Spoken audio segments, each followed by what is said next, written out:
Shepherd's pie, a classic British casserole with ground lamb, gravy, carrots, onions, and peas, topped with mashed potatoes. That is, of course, the official definition.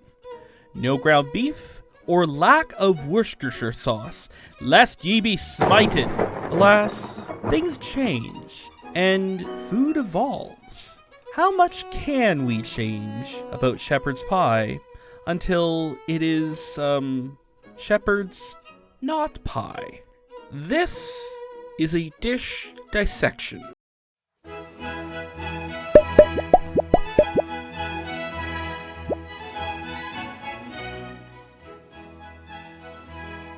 Batch 1.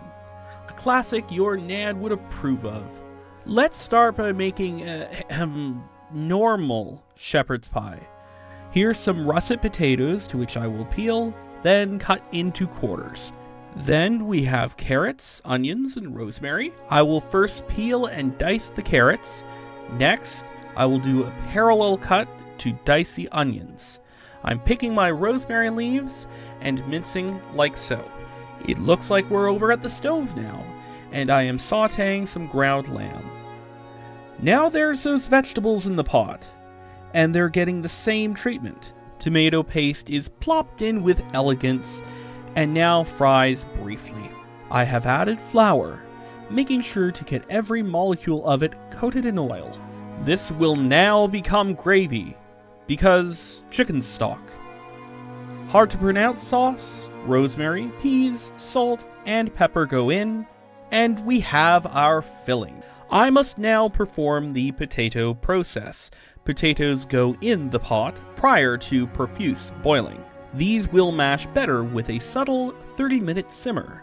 Then drain and press through a strainer to mash. Add butter, some milk, and 1 egg. The egg helps with browning.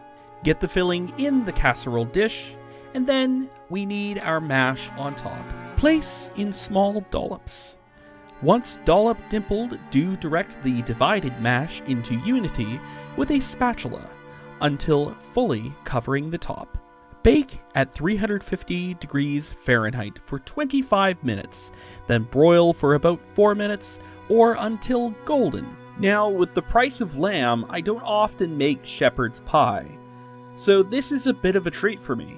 It's hearty, it's savory, and evidence that British food needs to be appreciated. But you remember how I said lamb was expensive? Batch 2. Less approved by your Nan. We're making another one. So let's do the routine. Peel, cut, and soak your potatoes. Now chop your carrots and onions. Pick and mince your rosemary leaves. Fry off your veggies. Now we might lose the Brits, because this is about to become very non-traditional. We aren't adding lamb, but instead sliced English banger sausages. I steam those in a bamboo steamer and let them cool completely before slicing into 3mm rounds. Now they'll go into the pot, fry them briefly, now paste it, flour it, and stock it. Rosemary, Worcester sauce, peas, pepper, and potatoes. Gotta have those. Bake until golden on top. The sausages change the texture quite a bit. I kinda miss the lamb, but once we change something, it's permanent. That's just the rules of dish dissection. What else can we change? Batch 3. Your Nan isn't calling you anymore. Okay, let's chop up the potatoes. Now the carrots and onions, mince your rosemary, alright. Fry off the veg, then the sausage. Don't forget it's bangers, lad. Tomato paste, flour, stock, Worcestershire, and rosemary. And we've reached a necessary inflection point. Should we abandon peas? Is there anything that works as a substitute? What great vegetable is suitable to replace the simple pea? Okay, we're doing broccoli instead. Cook potatoes, make mash, add filling, top with mash, bake it like you mean it, 'cause you mean it, right? And eat a third shepherd's pie. The greener, grassier flavor of the broccoli is actually a nice change. I kind of miss the pop of the peas a bit, but in flavor, this is actually an upgrade. Let's see how we can make that flavor even punchier. Batch 4. What, you think this is Italy or something? Cut the potatoes, cut the filling stuff, the sausage, cook the vegetables, cook the sausage, sun-dried tomatoes. Wait, sun-dried tomatoes? Yes, sun-dried tomatoes.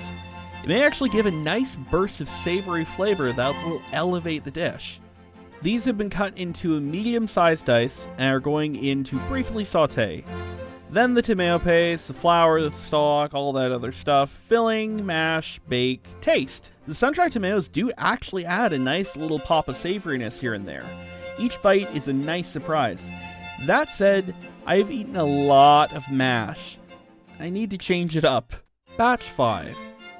Deviant toppings. Potatoes, but different. I'm not doing mash. I have a bowl of salted water, and the potatoes are being sliced on a mandolin. Proceed as usual with the veggies, saute your stuff, paste, flour, stock, rosemary, all of that good stuff. Now potatoes.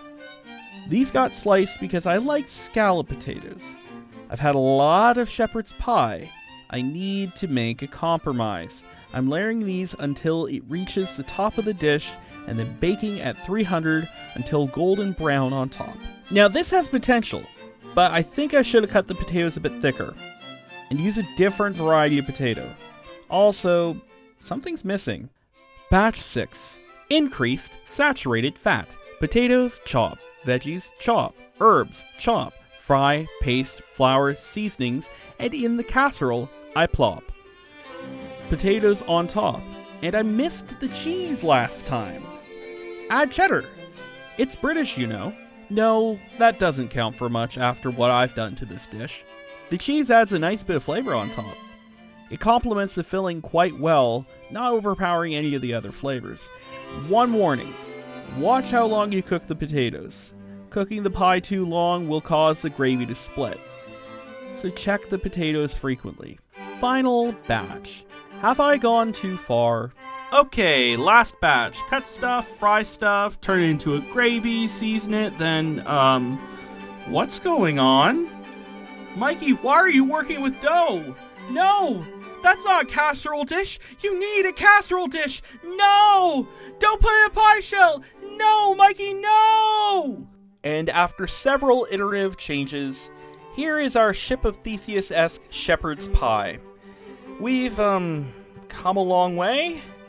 I can't say if it's a shepherd's pie, but it sure is something. Let's taste. I love the way this tastes. Now I will say, make sure to pre-cook your potatoes. I didn't, and they're not quite cooked enough, but it tastes great.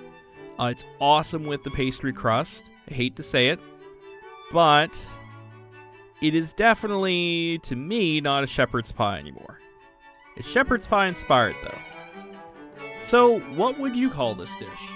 Is it still a shepherd's pie to you? Discuss in the comments, and don't forget to share, comment, and subscribe.